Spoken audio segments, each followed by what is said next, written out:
हर दिन एक नई शुरुआत है। हर दिन एक नई शुरुआत है, चलो नई शुरुआत करें। सपने बुला रहे हैं हमको, आइए उनके पास चलें। तो मैं आप लोगों के लिए लेकर के आई हूँ जयशंकर प्रसाद जी का जीवन परिचय। आप चाहे कोई भी क्लास में हो, लेकिन इसका जीवन परिचय और साहित्यिक परिचय पढ़ने के बाद आप लोगों के 5 अंक बिल्कुल पक्के हो जाएंगे। और केवल इतना कि नहीं, आज के इस वीडियो में मैं आप लोग को इनकी पूरी कृतियों को भी बताने वाली हूँ। तो जयशंकर प्रसाद जी के बारे में पूरी जानकारी जानने के लिए एवं अपने एग्जाम में अच्छा प्रदर्शन करने के लिए बने रहिएगा वीडियो में लास्ट तक। तो चलिए शुरू करते हैं। सबसे पहले हम थोड़ा सा जयशंकर प्रसाद जी के बारे में जान लेते हैं। तो जयशंकर प्रसाद हिंदी साहित्य के एक महान कवि, नाटककार, कहानीकार और उपन्यासकार थे। सोचिए तो, ये केवल कवि ही नहीं, इसके साथ साथ नाटककार, कहानीकार और उपन्यासकार भी थे। अगर आपने इनके पाठों को पढ़ा होगा तो आपको पता होगा कि आपकी बहुत सारी पद्य कविताएं भी जयशंकर प्रसाद जी ने लिखी है। कई सारे नाटक और कहानियों तथा उपन्यासों को भी इन्होंने लिखा है। अगर आपके एग्जाम में आएगा कि किसी एक कवि का नाम लिखिए, तो भी आप जयशंकर प्रसाद लिख सकते हो। अगर आपके एग्जाम में आएगा कि किसी एक नाटककार का नाम लिखिए, तो भी आप जयशंकर प्रसाद को लिख सकते हो। अगर आपके एग्जाम में आएगा किसी एक कहानीकार का नाम लिखिए, तो भी आप जयशंकर प्रसाद जी को लिख सकते हो। और अगर आपके एग्जाम में आएगा कि किसी एक उपन्यासकार का नाम लिखिए, तो भी आप इनको लिख सकते हो। उन्हें हिंदी के छायावादी युग के 4 प्रमुख स्तंभों में से एक माना जाता है। छायावाद के 4 प्रमुख स्तंभ थे, और वो कौन कौन से थे आप लोग हमें कमेंट बॉक्स में तुरंत बता दोगे। 2 मैं बता दे रही हूँ, 2 आप लोग बताओ। एक जयशंकर प्रसाद जी, एक महादेवी वर्मा जी, और 2 जो है वो आप हमें कमेंट बॉक्स में बता दो।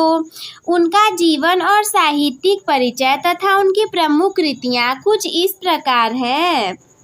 जैसे कि जब हम इनके जीवन परिचय की बात करेंगे, तो जन्म हुआ था इनका 30 जनवरी 1889 ईस्वी को, वाराणसी उत्तर प्रदेश भारत में। सोचो कितना आसान है, बहुत सारे बच्चे तो यहीं पे रहते होंगे भारत में, उत्तर प्रदेश वाराणसी में, तो कितनी आसानी से याद हो जाएगा।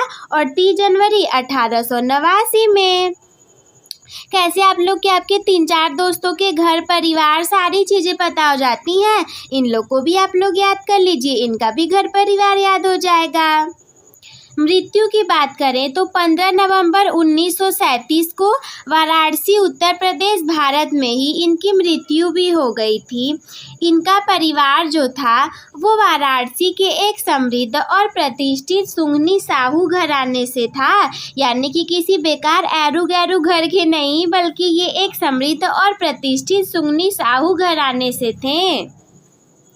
बचपन में ही माता पिता और बड़े भाई की मृत्यु के कारण इनकी औपचारिक शिक्षा बाधित हो गई थी और उन्हें घर पर ही स्वाध्याय करना पड़ा था, यानी कि इन्हें घर पर खुद से पढ़ना पड़ा था, क्योंकि इतनी सारी प्रॉब्लम जो हो गई थी, मम्मी पापा के साथ साथ बड़े भाई की भी मृत्यु हो गई थी। और आगे चल कर के तो इन्होंने 3 शादियाँ की थी और तीनों ही पत्नियों की मृत्यु हो गई थी।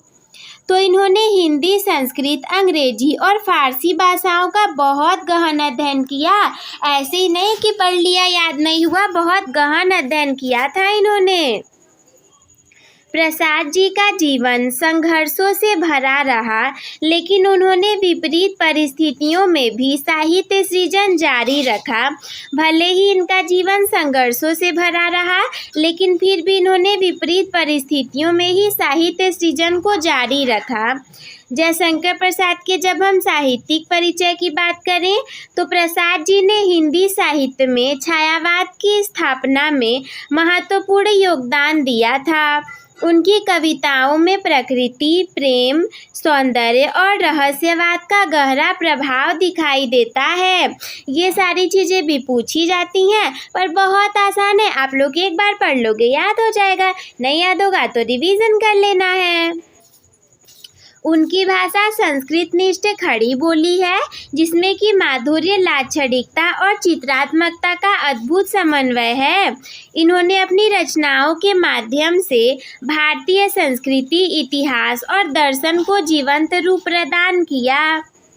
प्रसाद जी ने कविता के साथ साथ नाटक, कहानी और उपन्यास के क्षेत्रों में भी अपनी प्रतिभा का परिचय दिया। ऐसा नहीं है कि हम जैसा बता रहे हैं आप लोग को वैसा ही लिख देना है, बस याद कर लीजिए, फिर आप बना करके चाहे जैसा भी लिखोगे सुंदर हैंड राइटिंग में होना चाहिए। हेडिंग ब्लैक हेडिंग के साथ ब्लू पेन से लिखा होना चाहिए। नंबर आप लोग के कहीं नहीं जाने वाले। उनके नाटक ऐतिहासिक और सांस्कृतिक विषयों पर आधारित हैं, जिनमें कि चरित्रों का मनोवैज्ञानिक विश्लेषण मिलता है और इनकी कहानियाँ यथार्थवादी और आदर्शवादी तत्वों का मिश्रण है, जो कि मानवीय भावनाओं और सामाजिक जीवन के विभिन्न पहलुओं को उजागर करती है। इनके उपन्यासों में भी इतिहास और कल्पना का सुंदर समन्वय देखने को मिलता है। जब आप लोग इनके जीवन परिचय और साहित्यिक परिचय को जान गए तो इनकी रचनाओं को देखिए, 3 अंक आप लोग को जीवन परिचय के लिए दिया जाएंगे और 2 अंक जो रहेंगे वो कृतियों के लिए दिए जाएंगे। और तो और अगर MCQ में पूछ लिए गए वहाँ पर सही कर लिए आप लोग तो 5 अंक से भी ज़्यादा अंक आ जाएंगे। तो जब प्रमुख कृतियों की बात करें तो काव्य में इन्होंने चित्राधार, जो कि ब्रज भाषा में प्रारंभिक कविताएं थी, उसे लिखा था। कानन कुसुम मोस्ट इम्पॉर्टेंट रचना लिखा था। महाराणा का महत्व और झरना लिखा था। आंसू लहर, कामायनी, आंसू लहर ठीक है, बट कामायनी जो था वो उनका सर्वश्रेष्ठ महाकाव्य था, जिसमें कि मनु और श्रद्धा की कथा के माध्यम से मानव मन के विकास और जीवन के रहस्यों का चित्रण है। प्रेम पथिक भी है। नाटक भी देखिए, इनका पूछा जाता है कि जयशंकर प्रसाद जी के नाटकों का वर्णन करिए, तो आप बताओगे सज्जन, कल्याणी, प्रायश्चित, राजश्री, विशाख, अजातशत्रु, जन्मेजय का नागयज्ञ, स्कंदगुप्त, चंद्रगुप्त, ध्रुव स्वामिनी, एकघूट, ये सारे इनके नाटक हैं। इसके बाद कहानी संग्रह भी हैं, जिनमें कि छाया, प्रतिध्वनि, आंधी, आकाशदीप और इंद्रजाल, ये सारी चीज़ें हैं। उपन्यास की बात करें तो केवल 3 ही है, कंकाल, तितली, इरावती, और इरावती जो कि अपूर्ण रह गई थी। जब अन्य की बात करेंगे तो काव्य और कला और भी कुछ निबंध हैं। एट लास्ट, जयशंकर प्रसाद जी हिंदी साहित्य के एक युग प्रवर्तक रचनाकार थे, जिनकी कृतियाँ आज भी पाठकों को प्रेरित और आनंदित करती हैं। तो बस दोस्तों, आज के इस वीडियो में इतना ही। मुझे उम्मीद है कि आप लोग को ये चीज़ें अच्छे से समझ में आ गई होंगी।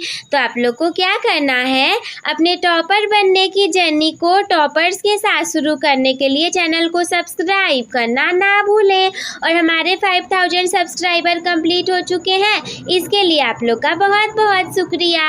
अगर आप लोग को अच्छा लगा हो तो वीडियो को लाइक कर दीजिएगा, अपने दोस्तों के साथ भी शेयर कर दीजिएगा। अगर कोई भी डाउट आपके मन में हो तो हमसे कमेंट बॉक्स में पूछना ना भूलें। वीडियो देखने के लिए धन्यवाद। Love you all, take care, bye bye, keep smile.